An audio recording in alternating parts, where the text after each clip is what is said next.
నమస్తే అవధాని. ప్రకృతి ప్రకృతిని మనం పట్టించుకోకపోతే అది మన పట్టించుకుంటుంది. ఆ పట్టించుకోవడం మామూలుగా ఉండదు. చిన్నప్పుడు స్కూల్లో సరిగ్గా చదవకపోతే టీచర్లు బెత్తం పెట్టి కొట్టి చెప్పేవారు కదా. మామూలుగా పాఠం చెప్పినప్పుడు టీచర్ పాఠం చెప్పినప్పుడు సరిగ్గా వినకపోతే వాళ్ళు పాటించిన పద్ధతి ఏమిటంటే ఒకటి పీకి చెప్పేవాడు. అప్పుడు బాగా రిజిస్టర్ అయ్యేది. ఎందుకంటే ఆ చెప్పిన పాఠానికి విలువ అంత గొప్పగా అర్థం అవుతున్నప్పుడు. ఇప్పుడు ప్రకృతి కూడా అదే చేస్తుంది. మనం ప్రకృతిని చాలా నిర్లక్ష్యం చేస్తున్నాం. ఎంత నిర్లక్ష్యం చేస్తున్నామంటే నువ్వు నన్ను పట్టించుకోవాలి అని ప్రకృతి కనెర్ర చేసేటంత నిర్లక్ష్యం చేస్తుంది. దాని ఫలితం ఇప్పుడు యూరోప్లో కనపడుతుంది. ఇప్పుడు ఈ సమ్మర్లో యూరోప్ మొత్తం హీట్ వేవ్తో తలగదలవుతుంది. పరిస్థితి ఏమిటంటే నాకు తెలిసి మనం భారత్లో చాలా తక్కువ చూసుకునేటువంటి పరిస్థితి. రోడ్డు మీద కాలు వేస్తే కాలు చెప్పుకి తారు అంటూ కూడొచ్చాడు. రోడ్డు మీద ట్రామ్లు అవి ఉన్నాయి యూరోప్లో చాలా చోట్ల. ఆ ట్రామ్ ట్రాక్స్ తప్పిపోయాయి. అది దాని చుట్టూరా ఉండే తారు అది బయటకు వచ్చేస్తుంది. అంతేకాదు, ఒక హాస్పిటల్లో యూరోప్లో ఒక హాస్పిటల్లో ఇన్సైడ్ టెంపరేచర్ 35 degrees పైకి పెరిగేసరికి వాళ్ళని ఖాళీ చేయించారు.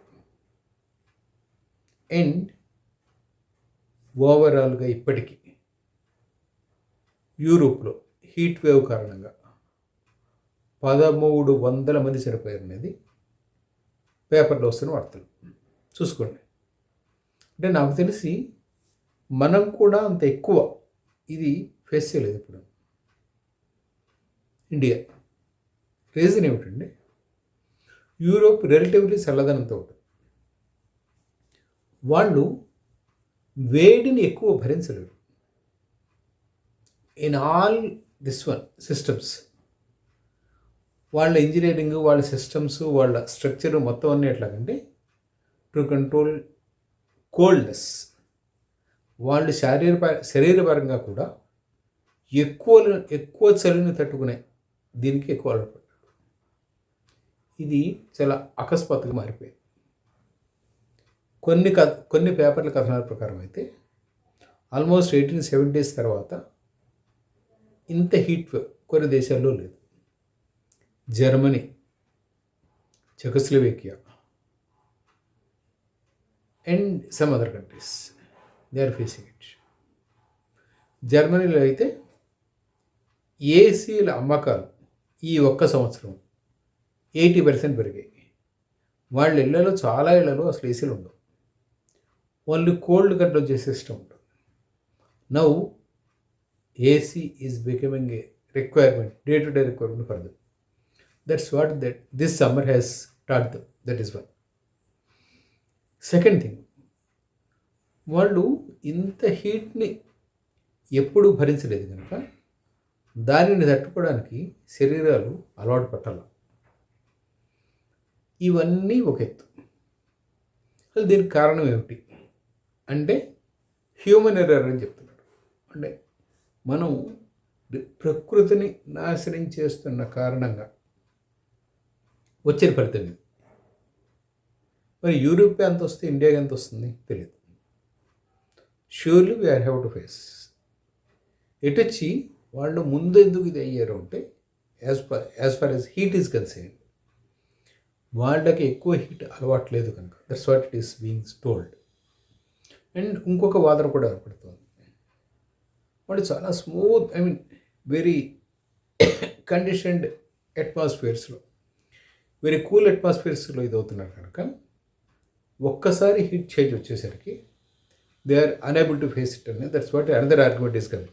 సరే, ఈ పైన ఒక్కొక్క దాని మీద ఒక్కొక్క నేరేషన్స్, దాని ఎక్స్ప్లెనేషన్స్ వస్తాయి. కానీ బేసిక్గా ఇది ఏమిటంటే ప్రకృతిని మనం పట్టించుకోవటం లేదు, చాలా నిర్లక్ష్యం చేస్తున్నాము కనుక ప్రకృతి మీరు చేసిన నిర్లక్ష్యం యొక్క ఫలితం ఇది అని మొహమ్మద్ చెప్తారు. దానికి ఎలర్ట్ అయితే యు ఆర్ సేఫ్. లేదు మా జనాభాలు పెరుగుతున్నాయి, మా అవసరాలు పెరుగుతున్నాయి, మా అవసరాలకు అనుగుణంగా మేము ప్రకృతిని వాడుకుంటాము అని కనుక మనం చెప్పడం మొదలెడితే ప్రకృతి కూడా తన అవసరం అనుగుణంగా తానే చేయగలిగితే చేస్తుంది. Heat wave impact is only that, nothing more nothing less. ఇది దీన్ని పాఠంగా తీసుకుంటామా? లేదు. ఓకే, న్యాచురల్ కెలామిటీస్, న్యాచురల్ కెటాస్ట్రఫీస్లో ఇది కూడా ఒక పార్ట్ అనుకుంటామా అనేది దానివల్ల ఎఫెక్ట్ అయ్యే వాళ్ళ ఇష్టం. ఈరోజు యూరోప్ అయింది, రేపు ఆసియా అవుతుంది, ఎల్లుండి ఇంకోటి అవుతుంది, అంతే. But there is no escape or exemption for anyone. Avadhanam.